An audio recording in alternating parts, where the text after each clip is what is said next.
chiama il barometro. Per i materiali una cannuccia da bibita, un vasetto di vetro, un palloncino tagliato, poi un elastico del scotch biadesivo e poi prendiamo il palloncino, lo apriamo, tieni.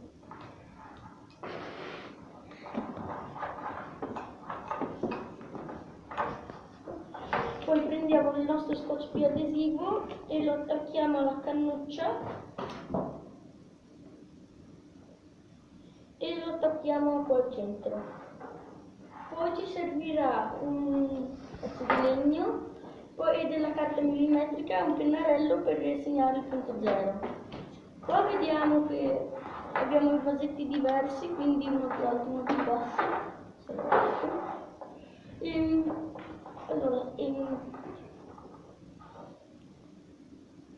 Che cosa hai fatto? Hai posizionato e segnato il punto. Sì, funziona perché allora, dentro l'aria, quando si riscalda, la membrana di gomma, le particelle si espandono e quindi si alza e quindi si abbassa. Invece quando fa freddo, le particelle si ritraggono, quindi sale in alta pressione. Perché si abbassa quindi il palloncino teso. Okay. Ma chi fa alzare ed abbassare quindi? L'aria. E perciò un barometro serve per misurare che cosa? La pressione dell'aria, la pressione atmosferica, cioè causata dall'aria. Come hai fatto a fare le osservazioni? Allora, ho preso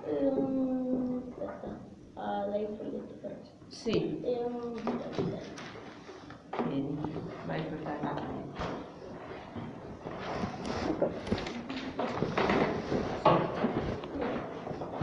Ho fatto una tabella e ho scritto per ogni giorno le date, il tempo, se era alto o basso, quindi se sarebbe alto sarebbe più 1, invece se è basso sarebbe meno 3. Quanti giorni in quanti giorni hai fatto? 9 giorni. 9 giorni. Hai avuto alternanza del tempo? Sì, perché i primi 3 giorni li avevo messo dentro, però avevamo il termo, quindi barava, quindi ci diceva cose che non corrispondevano al tempo. Perché l'avevi messo vicino al termosifone?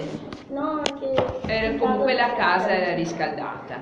Allora poi dove hai deciso di metterlo? L'abbiamo messo fuori dalla finestra e abbiamo visto che è cambiato di molto. Quindi tipo il terzo giorno era 1 meno, invece quando l'abbiamo messo fuori il quarto era 3 più, quindi è cambiato. E c'era il sole quel giorno?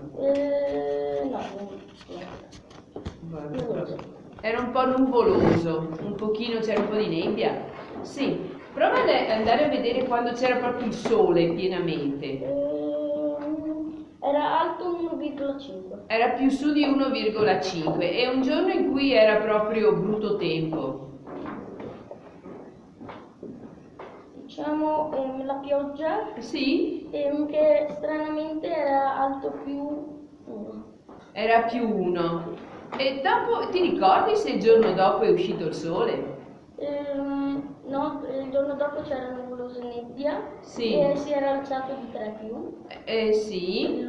Dopo magari nel corso della giornata è uscito il sole, quando si è alzata la nebbia.